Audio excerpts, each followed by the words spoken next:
কাঁচা পাকা টমেটো সর্ষে দিয়ে পাতুরি, সাথে আছে ঢেঁড়স আলু দেশি মাছের তরকারি। নমস্কার, ভিলেজ কুকিং বাংলাদেশ ইউটিউব চ্যানেলে আপনাদের সবাইকে স্বাগতম। আজকে দেখাবো দুইটি ইউনিক রেসিপি। অনেকে হয়তো বা এই রেসিপি সম্বন্ধে কখনো জানেনও নাই, কখনো শুনেনও নাই। এটা সম্পূর্ণ আমার মায়ের আইডিয়া। চলুন, প্রথম রেসিপিটা হচ্ছে কাঁচা পাকা টমেটো দিয়ে শস্য বাটা পাতুরি। এটা কিন্তু সম্পূর্ণ কয়লাতে হবে। এখানে দেখতেছেন কিছু টক জাতীয় কাঁচা টমেটো আর মিষ্টি জাতীয় কিছু পাকা টমেটো নেওয়া হয়েছে। এখানে ধনিয়া পাতা আর প্রচুর পরিমাণে একটু সরিষা বাটা, আবার বেশি পরিমাণে না, যতটুকু প্রয়োজন ততটুকুই দেওয়া হয়েছে। আর এটি সম্পূর্ণ হবে কাঁচা লঙ্কার উপরে, সাথে কিন্তু দেওয়া হয়েছে একটু হলুদ আর উপর থেকে একটু কাঁচা তেল। এই যে দেখুন, সরিষা বাটাটা দিয়ে দিলাম। আর অবশ্যই আমরা এই পাতুরিতে নারকেল বাটা ব্যবহার করেছি। অবশ্যই আপনি যদি স্বাদ বাড়ানোর জন্য চান তাহলে অবশ্যই মিক্স করে এখানে নারকেল বাটাটা ব্যবহার করবেন, যেটি আমরা এখানে ব্যবহার করেছি। আর পরিমাণ মতো সরিষা বাটা দিয়ে ভালো করে মেখে নিতে হবে। আপনি কিন্তু চাইলে শুধুমাত্র পাকা টমেটো বা শুধুমাত্র কাঁচা টমেটো দিয়েও এই পাতুরি তৈরি করতে পারেন। আমরা কিন্তু কাঁচা পাকা দুই টমেটো দিয়ে তৈরি করে নেব আজকের পাতুরি। সত্যি বলতেছি, গরম ভাতে এরকম এক পাতুরি দিয়ে আপনি এক থাল ভাত খেতে পারবেন। আর এই গরমে এটা খুব তৃপ্তিভাবে খেতে পারবেন। আর শেষে কিন্তু একটু চিনি ব্যবহার করা হয়েছে স্বাদটা আরও বেশি বাড়ানোর জন্য। যাই হোক, এরপরে এটাই কিন্তু কলা পাতা মরিয়ে টমেটো পাতুরি। প্রথমে কলা পাতাকে আগুনে ছেঁকে ওপরে একটু তেল দিয়ে এরপর টমেটোগুলো দিয়ে দেব। টমেটো না, সম্পূর্ণ টমেটোকে মেখে যেটি তৈরি করা হয়েছে ওইটা দিয়ে দেব। এরপরে দেখুন পাতায় কিভাবে পাতুরিটা তৈরি করা হয়। এটা কিন্তু টেকনিকটা জানতে হয় যে পাতাটা কিভাবে মুড়তে হবে।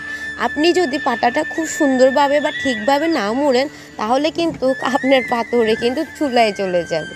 আর অবশ্যই আমরা কাঠকয়লায় রান্না করা চুলায় কিন্তু এই পাতুরি তৈরি করব। আর প্রসেসটাও দেখে নিলেন কীভাবে তৈরি করতে হবে। এই যে তারপরে মা তাপায় কয়লা দিয়ে ওটার উপরে কিন্তু বসিয়ে দেব ওই পাতুরিটি। আপনি চাইলে কিন্তু ভিতরের চুলাতেও এই পাতুরি করতে পারেন। তবে যাদের কয়লার চুলা নেই তারা কিন্তু গ্যাসের চুলাও এরকম একটি তাপার উপরে কিন্তু এই পাতুরিটি তৈরি করে নিতে পারে। এই যে দেখুন, সম্পূর্ণ প্রসেসটা কিন্তু আপনাদের সাথে আমি শেয়ার করলাম। অবশ্যই কেমন লেগেছে আর নিজেরাও এই রেসিপিটা একবার ট্রাই করে দেখবেন। সত্যি বলতেছি, যারা একটু টকটক লাভার তারা এটা দিয়ে এক থাল ভাত খেতে পারবেন। আর এই গরমে আমার মনে হয় সবচেয়ে বেস্ট একটা রেসিপি হবে এই পাতুরি। টক ঝাল মিষ্টি সবটাই আছে। যাই হোক, এবার আমরা চলে যাই আমাদের দ্বিতীয় রেসিপিতে। এটি হচ্ছে যে ঢেঁড়স বা ভেন্ডি বলে অনেকে, সেটি দিয়ে দেশি কিছু মাছ দিয়ে ঝোল রান্না হবে। প্রথমে তেলে 5 ফোড়ন দিয়ে দিবে বা জিরা ফোড়ন দিয়ে আলুগুলোকে ভালো করে ভেজে নিতে হবে। অবশ্যই আপনি চাইলে আলুগুলোকে আগেও ভেজে নিতে পারেন। আমরা কিন্তু তেলে আগে ভালো করে ভেন্ডিগুলোকে ভেজে নিয়েছি, কারণ আমরা ভেন্ডিটা পরে ব্যবহার করব। প্রথমে যদি ব্যবহার করেন তাহলে কিন্তু ওই তরকারি আর মুখে দেওয়া যাবে না। যাই হোক, এখানে মা সব ধরনের মশলা যেমন মরিচ বাটা, হলুদ, জিরা বাটা, আদা সম্পূর্ণ দিয়ে ভালো করে মশলাটাকে জলে গুলিয়ে নিল। এরপরে হালকা হালকা যখন আলুগুলো লাল হয়ে এসেছে তখনই কিন্তু মা মশলাটা দিয়ে দেবে। এরপর ভালো করে একটু জল দিয়ে ভালো করে নেড়ে চেড়ে সাঁতলিয়ে নেবে। এরপরে কিন্তু ভেজে রাখা ঢেঁড়সগুলো এখানে ব্যবহৃত হবে। এই রেসিপি কেউ কখনো দেখেছেন বা জেনেছেন, অনেকে তো জানেনও না। এই যে ভেন্ডিকে ভাতে দিয়ে সিদ্ধ করেও একটা অসাধারণ ভর্তা তৈরি হয়। আপনারা যদি ওই ভর্তাটা দেখতে চান অবশ্যই আমাকে জানাবেন, আমি কিন্তু ওই রেসিপিটা আপনাদের সাথে শেয়ার করব। ভেন্ডি ভাজি ছাড়াও ভেন্ডিকে ভর্তা এভাবে ঝোলও রান্না করা যায়, অনেকে হয়তো বা জানেনও না। এইভাবে দেখে একবার রেসিপিটা তৈরি করে নেবেন। যাই হোক, ঝোলটা যখনই ফুটে এসেছে তখনই কিন্তু মা ভেন্ডিগুলো দিয়ে দিবে। আমাদের বাসায় আমরা এটাকে ঢেঁড়সই বলে থাকি।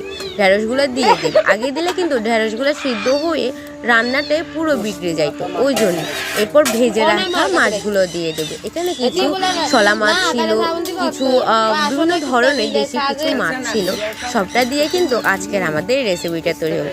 কেমন লেগেছে অবশ্যই জানাবা। আর যদি আমাদের রেসিপি ভালো লাগে অবশ্যই লাইক কমেন্ট শেয়ার করবা। আর যদি আমার চ্যানেলে নতুন হয়ে থাকো অবশ্যই সাবস্ক্রাইব করবা। উপর থেকে মা একটু ধনিয়া পাতা ছিটিয়ে দিল, এরপর নামিয়ে নিলে তৈরি হয়ে যাবে আজকের রেসিপি। সবাই ভালো থাকবে, সুস্থ থাকবে। রাধে রাধে।